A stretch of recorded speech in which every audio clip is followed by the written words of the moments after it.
Rabbi Simi Lerner, thank you very much for joining me today on the Orthodox Conundrum podcast. It's an absolute pleasure. Thank you for having me. You work, Simi, with two different Kiruv organizations, and let's be upfront, Kiruv has a perhaps mixed reputation. And I know that in certain important ways, you tend to move in a different direction from the stereotype. I'm going to open up by asking you, what's a nice Jewish boy like Simi Lerner doing in Kiruv? It's a great question. Um, I suppose to step back a bit from the idea of like if we reflect on what we you perhaps might mean by the question, I think we really have to reflect on what we mean by kiruv, because it's one of those things that people can have many different conceptions in their mind what they mean by that term. So in my daily life, I'm a teacher in different yeshivas and seminaries, and I work as an electrician. Kiruv, or that idea, perhaps uh, has a different area of my life, meaning it's I'm involved in an organization where the title of the organization is known as a Kiruv organization. That's distinct from any other work I do. Even though the reason why I say we have to define it is because a person can say every form of Jewish education is Kiruv.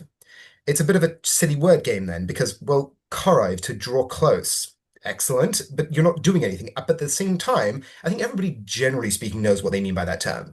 What they mean by that term is when a person is disconnected from Judaism and you're drawing them closer. Now, once again, that doesn't mean everybody I teach in yeshiva I'm doing kiruv with in the classical sense. Organizations that um, in their fundraising is we attract this many people to Judaism. We attract this many people to Judaism. We are present on this many campuses. We are touching and connecting to people who otherwise would have no contact with the Jewish tradition. And we are drawing those close specifically. And in that context, why is a nice Jewish boy like me involved in that? Because it's one of the most noble missions a Jew could be involved with. I mean, you're opening up the opportunity and the potential for someone who is perhaps disconnected from their tradition, either because they've had a bad experience or because their parents were never connected and they never had the opportunity. And you're the one who's going to open that door for them. I mean, how could you not be involved in such a noble task? Okay, that is a very good opening statement. I'm going to dig down on something you Please, said please, let's. because you said the Kiruv ultimately is connecting people who are disconnected from Judaism. And obviously, for anyone who is a religious Jew, that is a noble calling.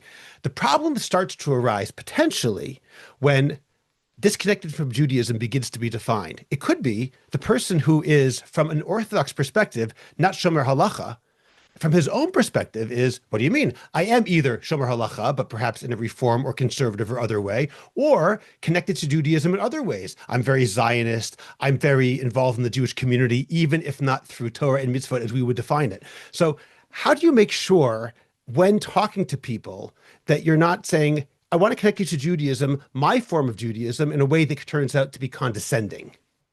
That's a great question. And I think when it comes to when you're dealing with people, you've got to be obviously very sensitive to where people are. And when it comes to different interpretations of Judaism and different ways of expressing Judaism, I think all you can do, and this really allows us to begin, I think the key goal here is to develop a philosophy of Kiruv. And the reason why I say to develop a philosophy of Kiruv is I speak to a lot of people who are moving into the field. And even that language betrays its danger. As I said, Kiruv is on one side, in one broad perspective, is involved whatever I do in education. In the more specific area, it's two organizations I teach for. But when people move into the quote unquote field, it already starts to betray the danger there. What do you mean the field? You move into the field of banking, you move into the field of being a mechanic. What do you mean in the field of Kiruv? At that point, Kiruv becomes an institution. And the minute anything becomes institutionalized, you run the danger of the people who are funding the institution having specific metrics. And I think that's perhaps where your question is coming from. Because from my point of view, when I'm teaching in, let's think a good example, Midrash Rachel, and I'm teaching students there, they're coming to me because they liked what Midrash Rachel had to offer. Both me and my wife both teach there, and we have both very different ways of approaching Judaism. Even me and my wife, we look at things. I mean, obviously close enough that we get on and can have creative and interesting conversations, but we approach things differently. But we all fit under the framework of what Midrash Rachel is offering, in which case they came to us and we are offering a service. Kiruv is a bit weird because you're kind of there's no one needs you. then no one needs you, in which case you kind of are looking for people. Now, when I say that, I don't go around the place knocking on people's doors. We have an event. The event that I'm in Tel Aviv, for example, we have a dinner and a shir, which means people who hear that we're having a shir, they hear there's food, so there's an incentive to come because something is a little bit interesting, but also there's some dinner that's coming along with it, and they come for the shir. In which case, they're still coming to me. How do I not be condescending to people who have come to me? Well, that's just a question of character. I'm never condescending to anybody. I give over my lenses of an idea. I'm an educator. I give over my perspective on the world, and they can decide whether they find that perspective attractive or not. If they find my perspective on a topic interesting, they'll approach me and say, well, how does that work in reference to this idea? Or my reform rabbi, how would you relate to them? In which case, hopefully, I'm honest with them without being condescending.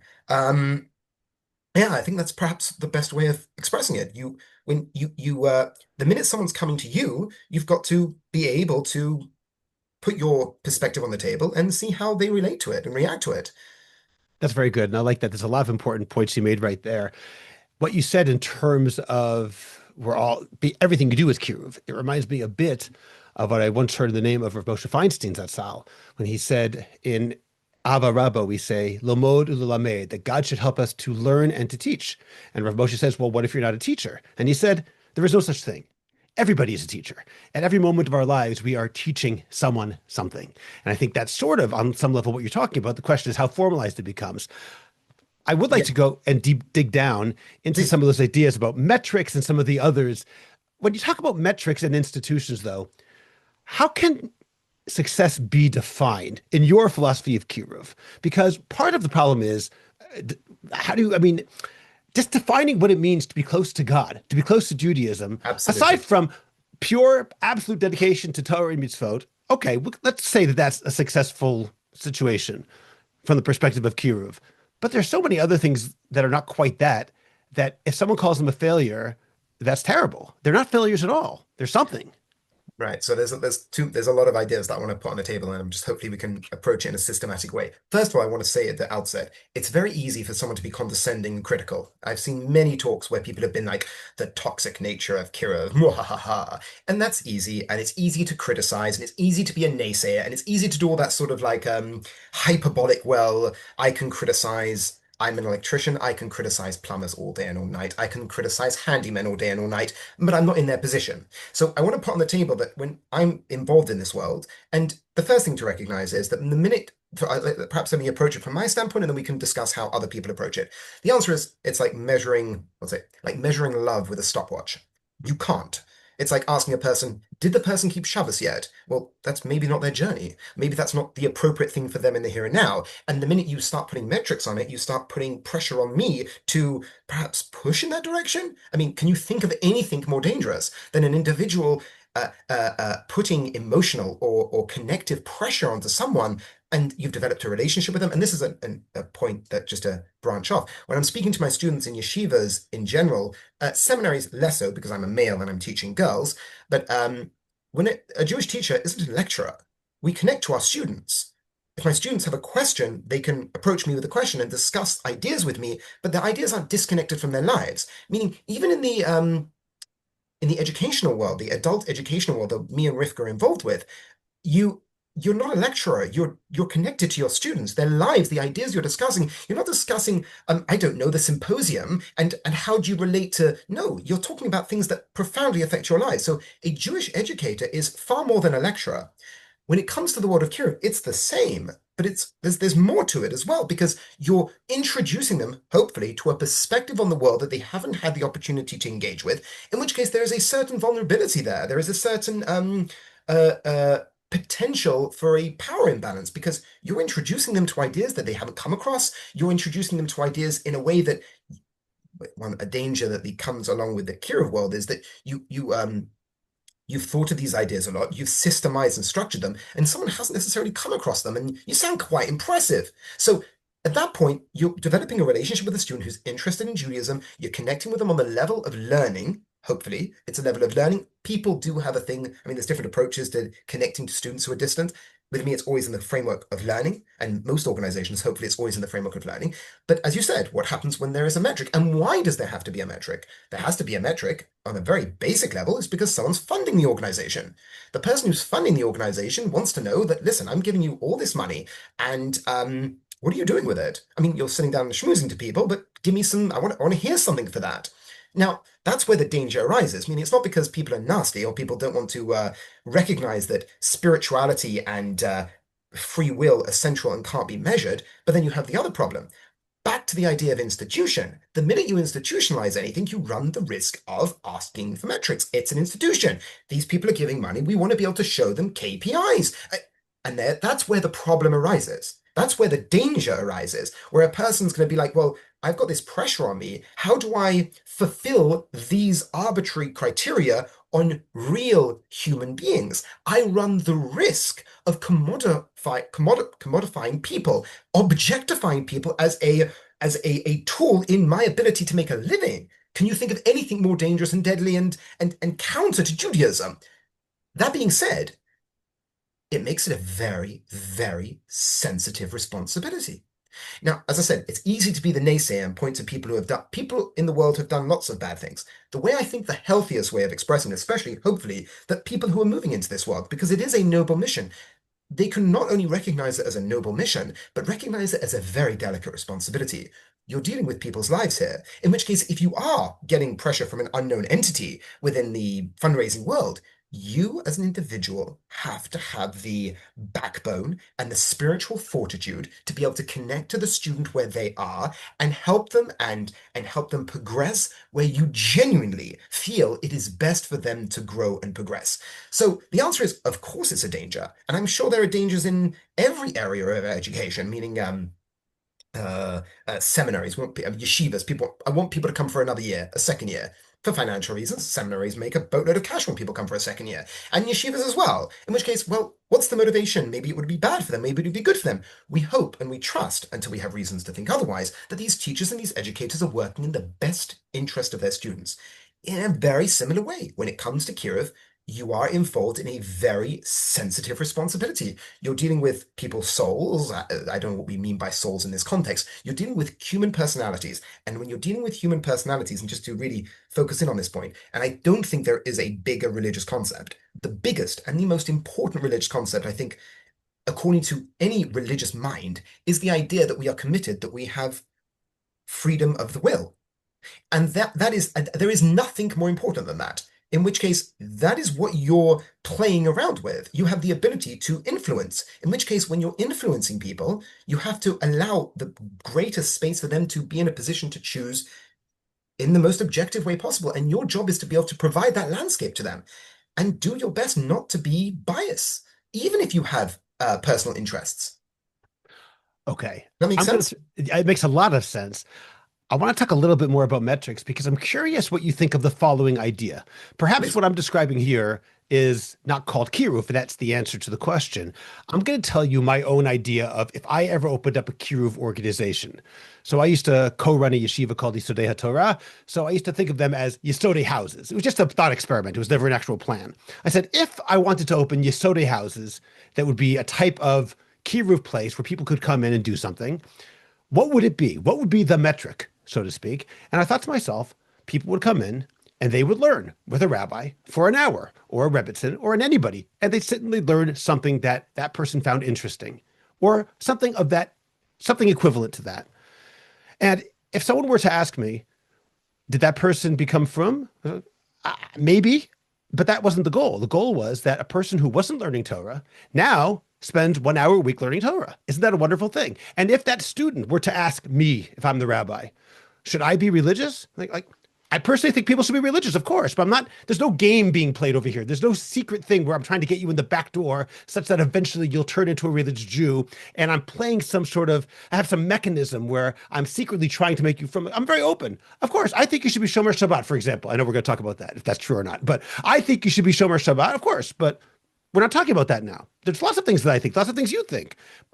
Our job today is to learn. If that person decides to become a full Shomer Torah U'Mitzvot, wonderful. And if he doesn't, he learned. Isn't that a great thing? Why do I need to have an end goal other than a Jew learned? So what do you think of that concept? Or that is that just not So, Kiruv? so the answer, no, the answer is that's the case in any organization. That's the truth to any organization. What I mean by that is, and by the way, before I carry on, that idea of being open with a student. When I sit down with students, I tell them, and I find it important to do this so we can genuinely connect. I tell students, like, especially because I teach in Israel and I'm involved in an organization in Israel, a wonderful organization in Tel Aviv. It's called Inspire Tel Aviv. There's only three of us, but it's a wonderful organization. It's me, Rabbi Rafal Reiten, and my wife Rivka. And we go there once a week. We go there for Shabbos, and it's really wonderful. I'm always open with the students. I say, you're in Israel right now. And especially this comes up if they're like, what are you doing here? They're asking me, like, why are you doing this? I'm like, every organization has a want. No such thing as a free lunch. In which case, we're all being provided with sushi here tonight. Why? And I say to them, if you haven't asked that question, you're not thinking. Why are you being given free food? Why are you here now on a massa program? And they think, well, they kind of think they're sort of like entitled to it, Magieli, because I'm Jewish. Think about it. Why is the Israeli government sponsoring you coming here? And they're like, maybe because maybe we'll make aliyah. I said, not maybe. The statistics show you like 40% of you do. So it's a great investment. That doesn't make them evil. It makes them, they have an investment and it makes sense. What do you think my organization wants? What do you think the found? And I said, the answer is, and as I say, I can only speak from my point of view, is that we want to give you the opportunity to connect to your tradition because, like, I would want to connect my children to the tradition. I would want to connect you because you are an extension. You are like my family. You are a Jew. That isn't even talking about religion at that point. I could argue for that on the level of a secular. Secularly speaking, this is a narrative. This is a perspective. This is a framework to meaning, which, as an extension of me, you are a Jew. You are part of my tribe. I want the best for you. On some extended level, I want the best for humanity. But on a more personal level, I want my family, and then the community and my greater community, and you're part of that. That is the reason why I'm sitting here. So I think being open about what you're doing allows you to genuinely connect to your students. Back to your question about Okay. like, okay, what are these metrics? Simply speaking, that is the metric of everybody. That is the true metric. I'll explain what I mean by that. Everyone has only that to work with. Because whether a person becomes frum or Shomer Shabbat is so much down to personality and which type of rabbi they connect to or don't connect to. To give you an example, I used to hear these people saying, uh, like, my rabbi speaks to all the atheists. I also looked at these people and I was like, your rabbi has never spoken to an atheist because the real atheist doesn't want to talk to your rabbi. It's not a question. It's not even interesting. It's just like whatever. It's not like it's not challenging them. They're not struggling with that question. Now, I definitely think you can connect to these people and with articulating Judaism in a specific perspective, you can definitely draw them into Jewish learning. But the for example, there was a guy in who we were in Tel Aviv in a Shabbos meal. I mean, the kid looked like a proper I don't know what to say. He was there with a tank top, a bunch of earrings, tattoos, and he came up to me and said, "Hello, Rabbi." I'm like, "Hi, how you doing?" He's like, "My name's Elijah, and I'm an atheist." I looked at him and was like, "My friend, you are crying out for someone, my friend. Like you clearly want to connect to someone." And I knew he wasn't my chill. I'm like, this guy was needed. He needed some spiritualist Aish guy who would show him about like, I don't know, Buddhism and etc. And that drew him closer to Judaism. There was an avenue that he needed, that he was crying out for. And by that same token, and he became like, I don't know, he started keeping Shabbos or whatever. Who was responsible for that? The answer is nobody. He was on a journey, and different people facilitated him. I'll give you another example. A guy I was learning the Moreh Nevuchim in the middle of Tel Aviv with it was a chabur with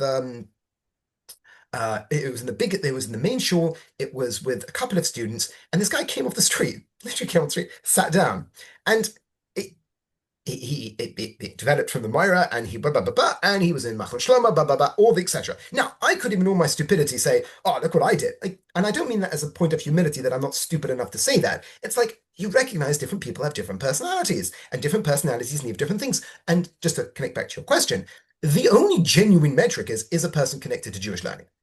If you are able to connect people to Jewish learning on an ongoing way, that comes down to you connecting to the student. That means you keeping up with the student. That means because that is a genuine value that they recognize and you recognize.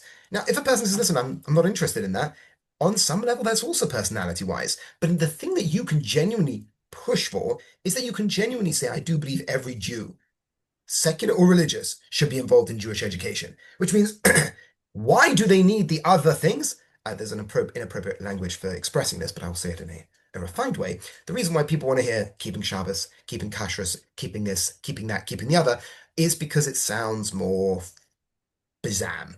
It sounds cooler. It sounds like you don't go on a metric and say, we've got more people learning. It doesn't sound cool. You want to hear like three people went to yeshiva. Now, it doesn't matter if they went in there for a fluffle, and that's where you get the silly game of metrics and games, and like meaning by the same token that the people who ask for metrics, they're asking for games to be played. So and what's that? Why do people play with a game where it literally isn't possible? And here's the worst part. If you actually tried to implement these metrics onto people, that would be evil. That would literally be evil. So nobody, I hope, people can't truly believe that, but it sounds cool. It's like so it Why would it one be evil? Why don't you explain? Why would it be evil? because you would be forcing people into your image. You would be forcing people into adopting practices, adopting a worldview, adopting customs, social environments that isn't where they are or should be right now. And you would be forcing that on them because of an external demand. That leads to the problems of bad habits in Kiruv. A lot of what you're saying makes, frankly, everything you're saying makes a lot of sense to me on a personal level. And yet Kiruv does have this sort of mixed reputation, as I said at the opening. What are some of the bad habits? Let's talk about things that people are involved in that they should not be involved in. I don't mean specific examples necessarily, No, for but the kinds sure. of things we should stay away from. So look, there is another aspect to this. I was never in a situation, even though I worked full time in an organization in the UK, another wonderful organization. Um, I always had a profession behind me. It was never I'm never education was ever as I said, I'm a licensed electrician. I've got a job putting up some lights tomorrow, and on Friday I was doing work. It's part of my life. I've got lots of different hats I have to wear, and I love all of it. I love electrical work. People think like, oh, Nebuch has to do electrical work. I love being an electrician. It takes up about 10% of my time. The rest, thank God, is teaching because that is obviously I find that more inspiring, and I love ideas, and I love teaching, I like connecting. But if you don't, and your only income, so to speak, is not education, your income is kiruv. And the reason why that's different is because education, there's a demand for it. There is a demand. And this, by the way, this moves on to a whole other idea that people who are involved in kiruv often get paid fairly well because the organization has to set them up with a house. You've got to host people, sets them up with I want you to work for me full time, in which case you've got to provide for my entire life. You don't want me to be, I don't know, gallivanting on the internet doing web design. You want me to be full time, fully invested into the Kiruv organization in Tennessee, Golders Green, or Brooklyn, in which case the organization funds your life. Not, and you don't walk away with a pot of gold at the end. You don't walk away with a pot of gold. They fund your life, which means if you live in Golders Green, that is a tremendously high salary. Once again, for a demand that doesn't actually exist. There is no demand for your services. And that's why I always tell, I spoke to a guy in Shul today who was moving to London to work for one of these organizations. And I told him, I said, it's wonderful. They're wonderful people, super genuine. Just don't get high on your own supply. Meaning don't, it's probably the wrong metaphor, but don't believe the myth that this is you. You are being paid a large salary for something that isn't wanted anywhere else in the world because it's an artificial economic system where people are pumping money into it. Nobody's like, guys, we need Kiruv to us. It doesn't make sense. So they have to recognize that. Which, by the way, if it is your income, like many things, there's pressures. That's where the bad habits can emerge. I don't want to say do emerge because hopefully the organizations are rational and normal, and also the person himself when he goes into Kiruv. This is what I tell them that there is a responsibility you're involved in, but it's a very sensitive responsibility. And when a person knows that he hasn't got like may taken four people to yeshiva, and the organization's like, why would I keep you on board if I can get someone who can do better than you? In which case, and this happened while I was working for one of these organizations, a guy got let loose, bunch of kids, lovely fellow, and he went to the job center and they were like, oh, so what have you been getting? Like 80, 90,000 pounds. And they're like, no, sorry, mate, you're starting on, I don't know, 15 right now. And that just wasn't possible in his world. And it was crushing. And because, and I said to this guy earlier today, I said to him, just remember, at a certain point, you won't be cool enough for what the organization wants. You have a sell-by date, you have a shelf life, and you have to remember that, unless you want to move into, I don't know, fundraising. So that being said, that's where bad habits emerge. And what do I mean by bad habits? I want to try and make it as broad as possible because I don't want to say it's easy to make it sound like it's just about Kiruv because it's not. It's any organization that has a financial incentive on people's decisions. the world of marketing is there. So take any. I'll give you a good example here. There was a course were given by. I went to a lecture somewhere about a guy who was talking about Kiruv, and it made me sick to my stomach. His philosophy of Kiruv was that I don't want to use the metaphor because it was really, really horrific. Or maybe I will. Maybe the person will listen. The way he phrased it, and I want this to make clear. I found this so abhorrent. He said he felt his job was plucking off souls on the way to Auschwitz. What did he mean? If it wasn't him saving these souls, these people would burn. That's what he looked at his worldview as. And besides it being abhorrent, it was also profoundly dangerous. Dangerous in the Christian sense of the word, and I'll explain what I mean by that. He would go in detail in the way he would connect to students. And what this man did was every single one of the most sleazy marketing tactics you could possibly imagine.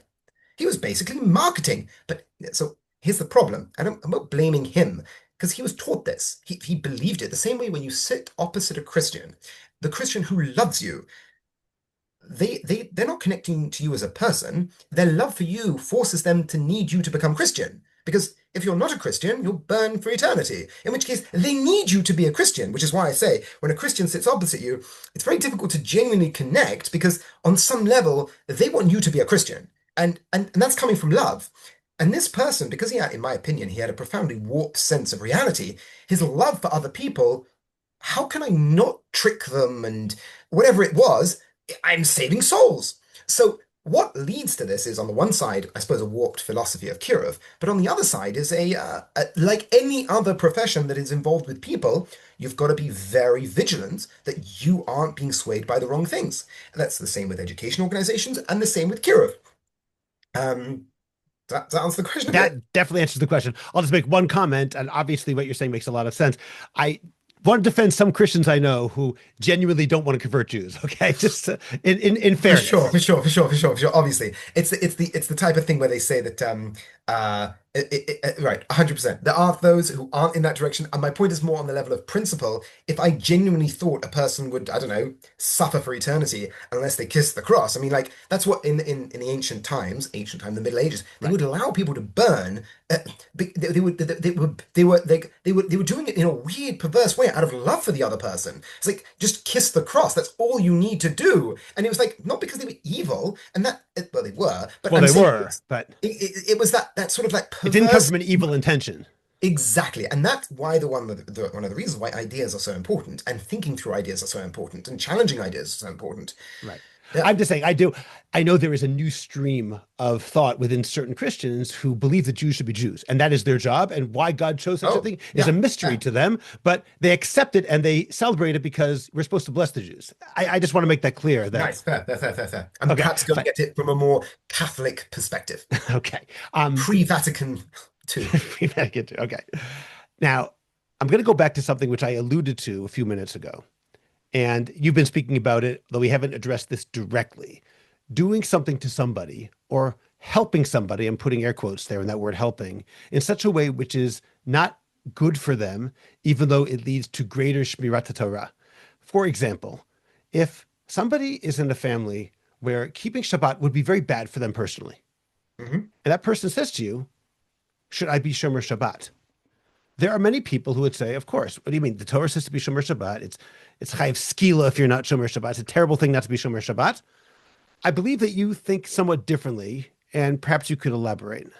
Right. So, and as look, I'm trying to think of the best way of approaching this because when it comes to this moves us back to our original point, which is a philosophy of Kiruv. Like, what are you trying to do? What do you think it is your mandate? What do you think it's your responsibility? Or putting it another way in the sense, do you think everybody should be from? Or do you think that people are on a journey and you have a responsibility to be in a position to offer people guidance, perspective along their journey, and their journey should be taken where they will. And I'm very much on the side of the second. I don't believe that now once again, when I say I don't believe everybody should be from, let's be specific about what I mean by that. Do I think Shabbos is important? Absolutely. And I can articulate a very strict symbolic reason why Shabbos is so fundamental to a meaningful and moral life. And that being said, it might not be a person's journey right now. Now, a person's going to say, "What, you think this person shouldn't keep Shabbos?" I say that's a trick. That's not a fair question. Do I think on some ultimate utopic future where God is manifest to the universe, that everyone comes to the Lord, the house of the Lord, and proclaims the Jew? Yeah, fine, but that's not what you're talking about. You're talking about here and now, everybody should be doing X. And we all know that would be unbelievably detrimental, unhealthy, counterproductive, and just not only all of that, but also so counter to Judaism. People are on journeys. I'm to know where God wants this person to end up. I'm to know where the person who sits down in my involvement with a person in their life, they sit down in a shir and they engage in continuous learning when I say goodbye to them. And then it doesn't take them anywhere. Or the other person, it takes them to, I don't know, marrying someone Jewish, or it takes them to having a more meaningful relationship with their wife and their child. I'm supposed to know what my involvement is supposed to do in their lives. That's the hubris there is profound. No, your job is to do the best you can be and to trust that they take what you've given them in the right direction. Now, I want to say as well, there is also another danger. There's also an element of care here. In which case, if you think a person needs encouragement, a person's like, "I'm really thinking about putting on tefillin, but how in the world am I going to do that?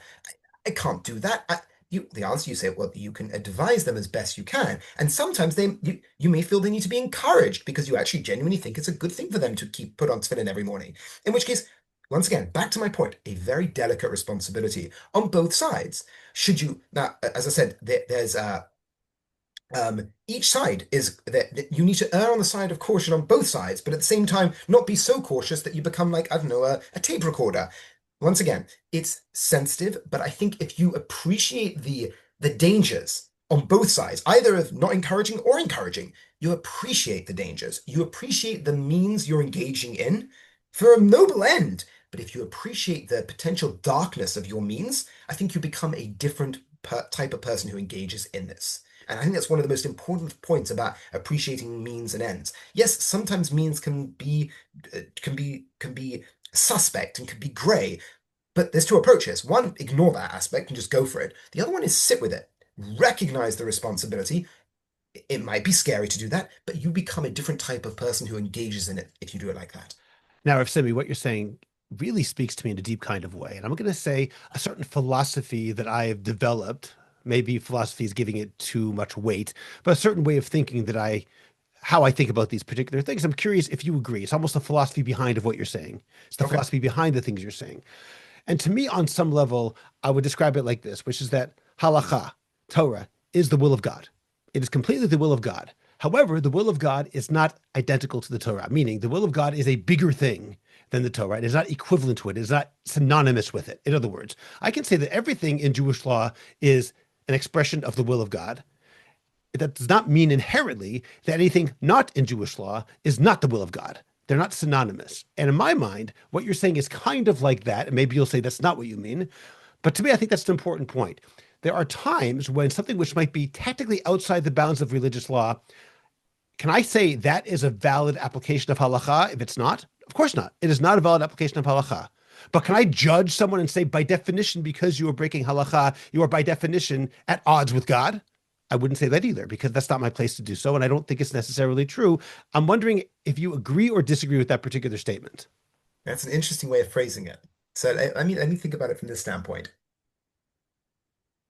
I think it was Franz Rosenzweig who phrased an idea that when someone asked him, he was like a non-orthodox Orthodox philosopher, very interesting fellow, Right. fascinating thinker, and he was going to convert to Christianity, and then he connected to Judaism. And at a certain point in his life, he began more Jewish practice, and someone said to him, Herr Rosenzweig, "Do you put on tefillin?"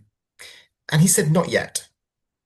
And this is an example I give to my students when they ask me questions like, how can you, how can you pretend I don't have to do this right now? I said, every single Jew has a not yet.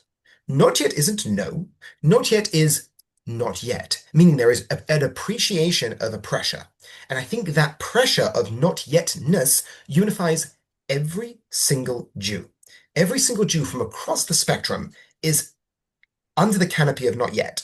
And that is just a truth. You cannot live with that not yetness. Otherwise, you would be doing everything. So I think if we look at that, if we appreciate that, okay, everyone is at some point not doing everything, and it is the will of God, hopefully, for us to engage in our lives, then that means everybody on some level is necessarily not living up to halacha. You, By definition, of course. in which case, then I think what you're saying is true. The answer is it the will of God for us to grow and progress? Absolutely. But how is growth and progress possibly the will of the Almighty if you have to be doing everything immediately? The answer is that's a balance there. That's a tension. There's a tension of there is a framework, and I'm supposed to try and exist within this framework. If I then say, if he would have said, do you plan to say, no, I had no intention to. Yeah, that's breaking the framework. Not yetness allows you to exist within that framework. And I think that's perhaps the same way, just putting it in a bit of a story world framework. The idea that like everyone is unified by a not yetness, and that is an ideal. That is not the way they would put it. It's not a bug. That's a feature of the system. A feature of the system is that you will not be doing everything right now. And a lot of people, especially people who have like very black and white thinking, find that so profoundly difficult to be able to connect to. They're like, what do you mean I don't have to go to shul? You're saying you don't have to go to shul? I'm like, no, but you might want to take a break for a bit. Maybe take a break. Don't not do anything, but take a bit of a break. It seems like that might be what you need right now. Now, I can say that to myself. If someone's asking for advice, I can try to do my best to give advice. But and also I would stress as well that when it comes to more stricter areas of Jewish law, definitely take advice about how best to articulate something. Don't tell people that Shabbos isn't important. Don't be silly about it, because we do consider these ideas very central and very important. And humility is hopefully something that I've been emphasizing, is that there are people who are more knowledgeable and more articulate in this area. So, for example, one of Rivka's students was she was she was a Catholic who was becoming Jewish, and she had converted, and she was like very in her Catholic mentality and described herself as a vessel, and it was like very, very Catholic language. And she wanted to start keeping everything right then and there. And we were working in the JLE at the moment, so we asked one of the JLE have different hierarchies of Rabbonim, and he said right now they shouldn't be keeping Shabbos. It's not a good idea for them. It was a situation, we asked a specific Rav in a specific context, said in this situation, it's not right for her. It's not healthy. Her trajectory was like, this isn't what she needs right now. And a person could be like, how can you say such a thing? And the answer is, clearly this Rav was looking at things from a broader perspective. Health, mental stability are all part of the story as well. And this situation, as I said, this situation called for a specific response. Not yetness. So not yet is an excellent answer. In fact, it reminds me a bit of something which I once read in the name of the Lubavitcher Rebbe. It was a book by Herbert Wiener, who was a Reform rabbi who interviewed Jewish mystics, one of whom was the Lubavitcher Rebbe. And that's the most interesting part of the book, in my opinion. And he had private audiences with the Rebbe at like 3 a.m. several times. Very, very interesting. And at one point, the Lubavitcher Rebbe wanted to talk to him about some writings that Rabbi Wiener had written about Reform Judaism. And I'll paraphrase the Rebbe's response. He said, people think the difference between us being presumably Chabad or Orthodoxy, and Reform is that you compromise and we don't compromise. And the Rebbe said, that's not true. We compromise as well. The difference is, however, we don't sanctify the compromise. In other words, as opposed to saying, Shabbos is too hard, so don't keep Shabbos. It's mutter for you not to keep Shabbos. Shabbos no longer exists for you. We'll say, okay, how about we try again in a month? How about we try again next year? Which is essentially what you're saying, the not yetness. It's not that we're saying that you can't compromise. We're saying, however, don't pretend the compromise is the ideal situation. Yep. No, for sure. It's a beautiful way of putting it. The idea that, But on the other hand, I think it also, however, avoids certain situations. I'm going to give you an example of that. Sure. Okay. There was a time on my other podcast, Intimate Judaism, where I interviewed 2 people. My co-host Tali and I interviewed 2 people about whether or not, and this is a theoretical situation, whether or not, let's say, for example, a woman is having a very, very difficult day. This is not a case of mental illness. This is not a case of depression, but she's just very sad, had a very, very difficult day. She's also in nida, which means her husband is not allowed to touch her, but she really needs a hug. Again, not from a therapeutic physiological sense. It's not depression, but she's really upset. And as I remember it, one of the 2 people there said, of course, halacha will find a way to make that allowed. Essentially, of course, it's allowed according to halacha. We'll find some way. And the other person, who was more right wing, said, no, halacha probably can't find a way to make that allowed, but maybe you should do it anyway. Again, paraphrasing, and I don't want to say they actually said that. People should listen to that episode in case I'm saying it incorrectly. That's what I got out of it. And to me, the second approach is the more truthful approach because halacha is a very specific system, and we must treat halacha with a certain degree, with absolute, I should say, integrity. This is a system where we can't bend it to our will. That doesn't mean there can't be compromises, but if it doesn't work, it doesn't work. But sometimes maybe God is okay if you break it now. Now, I realize that is an extraordinarily slippery slope, because I can start saying, well, I'm sure God is okay if I eat this hamburger now that's not kosher because you can't do that. It requires a huge degree of honesty. It's a very, very dangerous position to take, but I don't necessarily think that it's wrong. And I'm curious if you agree or So disagree. it's an interesting one. It's an interesting one. It reminds me, I think it was, I think I'm not quoting this correctly, obviously, but first of all, I think this applies also in the area of Jewish thought and Jewish philosophy. A person can say some ideas are beyond the pale. Depends what they mean by that. Any idea can be discussed. Any idea can be entertained. Any idea can be discussed. But the minute you institutionalize it, you destroy the system. I think it was Rabbi Louis Jacobs who, towards the end of his life, he sort of wrote a letter to somebody where he basically said that like I opened the door to dismantling halacha for all intents and purposes. I opened the door to us not taking it as this un movable structure. The minute I opened it a crack, I couldn't close it anymore. And that perhaps is your point when the person says that, listen, I'm and I'm not going to say that God would want you to, because I don't know what that Right. means. I think you could say that what so once again, if I was in a situation, can I envision a situation where what I would do wouldn't be in line with halacha? I mean, of course, it's called not living up to your values. We all do it. We all don't live up to our values. That's why we have Rosh Hashanah and Yom Kippur. The person who gave a hug to his wife, hopefully, when it came to Rosh Hashanah, he would think about how can we be the type of couple who can change that and in the future, etc., etc. That's the point of Judaism. Judaism has never said that it's a you either achieve it or you failed. It's like no, it is a process. It is a building like the minute you institutionalize or the language you use, you sanctify it, you've now made it part of the structure. In which case, why would I say sorry? Why would I say sorry? Why would I try and grow? The answer is this couple, on some level, whenever they're ready, would be able to grow. And what does that mean to grow? It means whatever it means in their particular context. But does that mean that everyone on some level isn't doing that as well? Of course they are. It's called being Jewish. It's called being alive and being Jewish. And that, in a weird way, if you're not in any way being challenged and on a times failing, you're not living. You live, they say a ship is safe at shore in the docks or whatever. Mhm. It's supposed to go out and you'll be challenged and you'll make a mistake. And not even, not, this isn't about making a mistake, actually. This is about consciously deciding, I can't do this right now. And guess what? That's a decision you have to make. And sometimes, if you would have forced yourself to do the thing that you thought at the time was right, that you might be irreversibly damaged. I think that's why I want to go back to the idea that your free will decision is central here. And here's the thing, however dark it may sound, the decision any of us make in these contexts, we have to own that decision and try and grow. Um, but yeah, of course, by definition, you're going to have to make these sort of compromises. It's Okay. called being alive and living with it's also, by the way, it's the nature of law. Law doesn't care. It's like law is I think they call it, I've forgotten the metaphor they use, but law doesn't care. Law is structure. Law is doesn't move. Obviously, there's examples where within Jewish thought and Jewish law, there's certain compromises, but to pretend that where there's a will, there's a rabbi's way, I've forgotten how the thing is. I think that's very unhealthy. No, law is law. Sometimes you don't live up to law. Sometimes you don't live up to your values, and that's called being alive. I think it's Is it where there's a okay? rabbinic will, there's a halachic There will. you go. There you go. There you go. No, there's sometimes you don't live up to your values, and that's called being alive, and it's okay to accept it. And the people who are very black and white thinking, unfortunately, they struggle tremendously with this, where they can hear like, how can you not daven with a minion?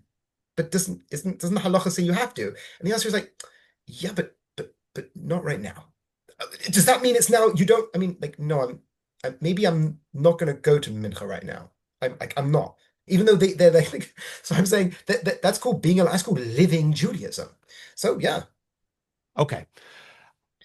I'm trying to decide. I'll go for it. I'm going to push it in the most difficult way I know possible. This is something from please. Rav Shagar. I don't know if you're someone who reads Rav Shagar. Rav Shagar has I don't, but I speaking tried to once. Holy mackerel, it wasn't easy. talk about a slippery slope, but it's a fascinating story. I'm going to say it anyway. Now, There is technically a law on the books, which I'll say at the outset is not implemented in practice, which is Okay. that the law of Shabbat, of saving a life, only applies to Jewish people who can then keep Shabbat again, but does not technically apply to non-Jews. There are ways of getting out of it, which halacha does. Okay, so this is not a practical situation. However, in theory, if someone sees a non-Jew and can save them on Shabbat and needs to break Shabbat to do so, there's a halachic problem with that. Let me just leave it like that. Rav Shagar was approached by a student, a very religious student, who was very upset with himself. And he said, Rebbe, I don't, Rav Shagar writes this in several places. The student said, I really have to work on my belief, my emunah, because I know myself, if I saw a non-Jew who needed help on Shabbat and I would have to break Shabbat for it, I would do it. Therefore, there's something wrong with my appreciation of Torah and my emunah and my belief. Now, Rav Shagar then said, I could have told him that halachically he'd be right, but that was not the point. Let's assume the basic halacha without getting into the ways that halachicists get out of it. What should I answer him? And he said what he did answer him. He said, do you really think that the will of God is for that? He was talking about an Arab in the story. Do you really think it's the will of God that an Arab should die on the side of the road instead of you're helping him? That's what he said. And that's basically the end of the story. Now, of course, the problem is if we do that, we can say, is it really the will of God for anything? And in that situation, it's very difficult to say that Rav Shagar meant not yet, or that if he saved him, okay, hopefully next time he'll do better, quote unquote, and not save him. I think a lot of us would find that morally difficult, or if not abhorrent. What do you say to that? So there's a couple of things. I think it's from David C. Hoffman who discussed this in like the way he phrases it. He says like technically you shouldn't be allowed to save a Jew. His point is that it's like an equal Jew and non-Jew, but then there's an extra. That's where he tries to make sense of a non-implementable situation. It's like no one should be able to be saved. But how to maybe the way I would, it's very tricky with Rav I'm Shagar really putting you because on the spot over here. It's not really fair, but I no, no, please. appreciate you I look. can tell you my thoughts that come to mind. Because it's like not classic apologetics, like how do I make sense of that? How do I defend that? But like some thoughts that come to mind is that what does it mean do we the type of personality who struggles with such a halacha, I think is a very Jewish personality. I think we are supposed to struggle with these personalities. We are supposed to be the Avram who sees Sodom being about to being destroyed, and he is in a moral panic, and he approaches God, and that God doesn't look at him and say, "What are you talking about?" I said, "I'm going to smash him." What are you fetching about? No, God relates to him on that level, and the level of like, no, there's just like there's no good people there. And the same way when Avram is told that you've got to go kill your son, it's like a test. Why is it a test? Because you don't kill your kids. And that same token, I think, is it the will of God that a person should struggle with such a halacha? I think yes. Of course. Now, a person can say, it's not, as you said, it's never implementable. It's on the books. What does it mean? How would it actually come back? Okay, these are all interesting ways of getting out of it because but you should struggle. Everyone should read that and struggle. Now, a person can say, but no, I've sat into the importance of what Shabbos represents, creation, meaning, all this sort of things. Are like, that's lovely. But if you don't struggle with this, there's something very un-Jewish about you. That's not me. This one's on the level of values. I'm saying that you should struggle with this. This should be something that makes you uncomfortable. The same way next week's parsha, we're discussing about the wars with the Midianites. That should make you struggle. And it's not that, and as a person, I'm like, yeah, but I'm not asked to do that now. Fair, fair, all these things. I find that the most troubling parsha in the Chumash, actually. So we could discuss that. But it is, and here's the thing, and it should be. It should be. And guess what? If you were told tomorrow that you should do that, and a person says, like, I just no, my commitment to Judaism doesn't let me do that. Like, I how that's supposed to be implemented in history, I have no idea. We're not asked to do that. Let me phrase it this way. That isn't a Judaism any of us were asked to accept, interestingly enough. We're not asked that isn't part of Judaism today, in which case I haven't, that's not a lived part of my Jewish life, but you should really struggle with that. And I know my point isn't people think like, oh, my Western values. No, my Jewish values make me struggle with that. And Exactly. it's like when I tell people, when a person like this is something that always comes up, especially in the Kiruv world, to connect it to Kiruv. There's another method of people doing Kiruv. For some bizarre reason, there is a personality type that is attracted to a really harif, I don't even want to call it harif because that gives it credence, a really dark expression of Kiruv, where the people use loads of Kabbalistic demons and really disgusting language and really abhorrent perspectives. And here's what they do. They say, you're uncomfortable with that? It's because you're Western, influenced by the Western mass media. It's etc. So I said the way I say to them is like, all right, first thing I say, if that really was Judaism, I would reject it. I would find it my moral responsibility to rebel against such a demon. First things first, I do that for the bit of the rhetorical flair there, and by believing it 100%. If But you I say mean to it. them, So oh it's yeah, fair. because what people do is I say to the people who say, well, then people say to me that because when I say that, when people say, well, maybe that is Judaism. Maybe his dark conception of God really is what Judaism is. I say, well, I wash my hands of the affair then. That would be something that would be immoral to engage in. I don't care if you put God's name behind it. The same way in another conversation, it's like the idea of like, just because someone says God doesn't mean that's what I mean by God. I don't consider what Hamas mean by God what I mean by God. It's like no, sorry, I'm not playing in that game. But in reference to and looking at the idea of okay, how does this affect my life? The very values that got all these people in Kiruv attracted to Judaism, the idea of Judaism's love, the idea of Judaism's moral profundity, the radical approach Judaism took throughout history. You can't go then at the end when they're involved and be like, by the way, that's all just fluff. It's really this like bizarre, backwards. No, no, no. What you brought me here with was all this beautiful stuff. And I think that's genuinely true. So when it comes to actually implementation, the situation of Reb Shagar, what could he mean by that if we fit it into this framework?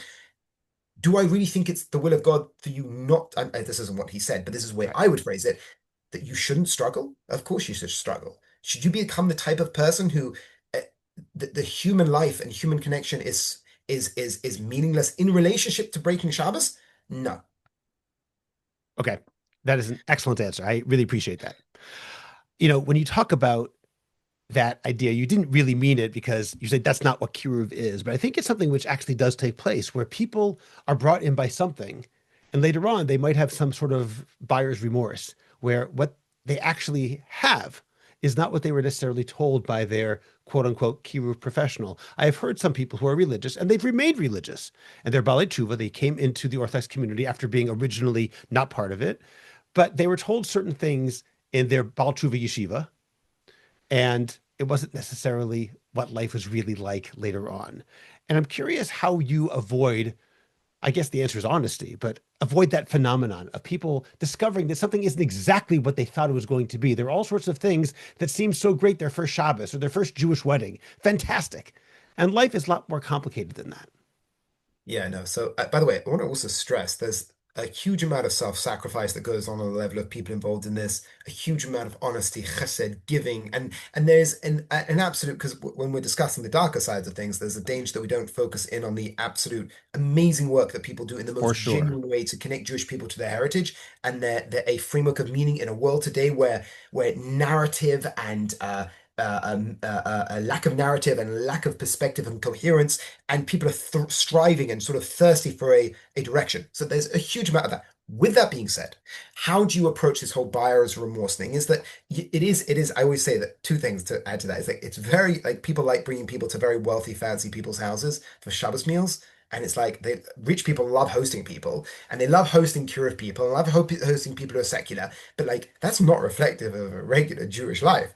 And also, you don't get your tefillin for free in life. You don't get this for free, that for free, that no. So there's a huge danger that in the financial side, but the financial side has manifestations in many other areas. If you're living a religious life and you're financially struggling, and all these things, and marriage and life and people and friends and also the way you described it in the Kiravi world, and then you get funneled into a more Haredi perspective that doesn't have all the flair of the Kiriv organization, and then you're like kind of stuck, but you kind of got married, and then God help you. Yeah, that's that. I mean, simply speaking, I have to go down to the point of honesty. There's a danger that I suppose there's a broader point as well, which is the danger of you drawing people closer to their tradition. And I'm using the language like that because how they live out their individual personality in relationship to Judaism may not be the way you will. And from my point of view, when I'm engaging with people, people who have a more I don't find the Kabbalistic framework spiritually like inspiring, which is great. It's not for everybody. But if I have a student who's like super into that, either I have to provide it for them, or I have to say, look, I'm not the right person to ask. I'm not the right person to connect to. In which case, I pass them on to someone else. In which case, but wait a minute, they'll do. That's the answer. If it's part of the tradition and it's not my approach, that has to be okay. Very good. And I have one more question about regrets. And one of them involves something very specific. You might say this is not something you've seen or experienced. There's a particular line. This is my particular pet peeve that is often used in Kiruv. At least I have heard people say it's often used in Kiruv. I'm not a Kiruv teacher myself. It's not something which I've dealt with any organization, except as you say, everything is Kiruv. Okay, leaving that aside. It's often said, oh, Judaism is a religion of questions. You can ask anything you want. And that's true, except that it doesn't mean that the answer could be anything you want. If someone then says, okay, good, as a result of my question about biblical academic studies, ask away. And let's say they say, well, this is what Rashi says. Okay, I don't accept Rashi. Okay, well, this is what somebody else says. I don't accept that. Well, you have to accept it because ultimately that's one of the Ikari Emunah. That's one of the fundamentals of our faith, meaning religion of questions is true, but it's within a framework that we're going to accept certain parameters and certain frameworks, which are part of the Jewish story. In other words, it's one thing at the Pesach Seder, you can ask anything you want. Of course, that's true. It's one thing in a shir, you can ask anything you want. But a Rebbe's not going to accept, if you're learning Baba Basra, why do I know that Baba Basra is true in the first place? That's not part of the, you can ask anything, generally. And that applies to Kiruv as well. I'm curious how you would deal with something like that and that issue. So it's a great question, and there are different levels where questions can take place. For example, and I don't mean, and I find it like I don't like the language that a person is more advanced than someone else, in the sense that they don't need to. I find it could be my biases. My area is philosophy, and I think both secular and religious philosophy I mean, they're central to my life. So when a person says like questions about God, they've moved past that. No, no one has ever moved past that. That's an important point to make. But that being said, within the context of a lived Jewish tradition, the question whether God exists, that question is not legitimate. What I mean by that is we can discuss whether God exists, but we can't let that question into the framework of a lived Jewish tradition because a lived Jewish Orthodox tradition is based off certain assumptions. You don't have to believe those assumptions. This is an idea that I think is not explicitly developed by Rav Hirsch in the 19 letters. I think it's an implicit point he's making was brought to light to me by Rabbi Sam Liebens. The idea that when Rav Hirsch invites the person to perceive in the 19 letters, letter one is the complaint, letter two is the reply, the first reply before Rav Hirsch develops a worldview. He invites the person to look at Judaism from its standpoint. And he doesn't even ask him believe. And this was Gretz's criticism, but I think he missed the point. He doesn't ask him to believe it. He says, let's pretend. Let's look at Judaism from its standpoint. Let's look at creation as a symphony, the Jewish people, humanity. Let me paint for you this picture and then see if you appreciate this worldview. Is this a noble position you want to take? If it is, adopt it. See the world through these lenses. If not, throw stones at it. And a person says, well, what about God's existence? It's like, right. Even if a person isn't in a position where they're ready to accept that God exists, you can still look at Judaism as a narrative. You can still see its story. But then, wait a minute, I want to argue whether God exists or not. That is almost beside the point. I can have that conversation with you, and you may not ever get a satisfactory answer for that. But then, while you're living within the Jewish tradition, guess what? The world you perceive is a creative reality. But is it a creative reality? We can debate that. But from within Judaism, it most certainly is. In which case, we have to appreciate the levels of the question. Yeah, so I think that's perhaps a good way of phrasing it. I think in another context, discussing the Israel and Israel society and Israel and Zionism, can I ask the question or debate the question about the authenticity of Israel's existence from within a Zionistic perspective? It's like, no, that's not quite an area where the question makes sense. That is working with that as an assumption. Now, I want to stress, I don't mean it's true in the sense, I don't think God definitely does exist. Well, that's a question that we can develop and we can talk about. But within the Jewish vision of the world, it's part of it. It's not a belief. It's part of the reality you're perceiving. Is it justified? That's where the question can take place. Does that make sense? Makes a lot of sense. In fact, it does dovetail with something I've been reading recently in, again, Rav Shagar, but in his explanations of Rabbi Nachman of Breslov's Likutei Moharan, he talks about the concept of doing your own personal tzimtzum, this idea of creating a worldview for yourself and looking at the world in a positive way. Again, an explanation of Rav Shagar's of Rabbi Nachman, saying essentially that it doesn't make it necessarily objectively true. What makes it is that it's a world you can live in and a world, it's not false either. He's certainly not saying that, but he's saying choosing to accent the positive is something which is a choice you can make, and that sacrifice of having a totality and looking at everything positive and negative together and instead emphasizing through a positive lens can change your life for the better. And ultimately, it does lead to a life which is real. It doesn't make it less authentic just because you're choosing. Everyone decides to accent certain things and to emphasize certain things. Make Anyway, certain that's things relevant and certain things foreground and background, and yeah, exactly, for sure. exactly. Okay, Rav Simi, this is so interesting. I'm really enjoying it, and I think our listeners are going to get a lot out of it. I'm curious, as a final question, if they were to ask, where does Rav Simi get his ideas from? What are the books that he might recommend? Who are the thinkers that he would suggest that they read to see more about the worldview that he has developed? What would you recommend they read? So it's a tricky one, and this is a whole nother kettle of fish, perhaps for a different time. I don't really read. I'm very dyslexic, so I don't read anybody. The only person I read is on Shabbos. So I listen to a lot, a lot. And there are different thinkers that I can recommend people to go to. So, like, obviously, one of my biggest influences is a combination of Rav Shamshin and Raphael Hirsch, the Kuzari, and the Rambam. Those are the big, and Rosadia gone. Those are the big places I spend a lot of time. And personally, like, how do I read them? Well, first of all, they were all written in Arabic, in which case English translation is just great. But the answer is I put them through speech synthesizer and I do a lot of listening. So those are four things that I spend a lot of time as foundations to be able to approach the world. And then there are different thinkers. I can just think of like uh, both religious and secular. I can't think of any particular books because I said I don't read books per se. I listen to lectures by different people and different times and different topics. So I can't really think off the hand of a different thinker that I'll give you one like from the Gush, one person I've recently been spending a lot of time with, a rabbi called Rabbi Ezra Bick. Phenomenal thinker. Like I've been absolutely blown away by his approach, his ideas, the development of his perspective. I probably could come up with a bunch more, but that was someone I've recently been investing more time with. Also because he has a lot of stuff on audio and that works for my brain. Um, but yeah, probably there are probably other people who have a list of books, but these are the ones that I suppose Rav Hirsch is really the one He that gives you really. the most spiritual sustenance, you're saying. Yeah, like Rivka tells me when she sees like after I've read Rav Hirsch, I'm like lit up. It's I say it's my Judaism has very much been inspired and enlightened by Rav Hirsch. So that's probably the one that I would say you go to first and then develop Fantastic. backwards. Okay. Rav Simi, I really enjoyed this conversation. I got a lot out of it, Likewise, it and was an absolute pleasure. I'm excited to have everyone listen to this. Thank you for joining me today. My absolute pleasure.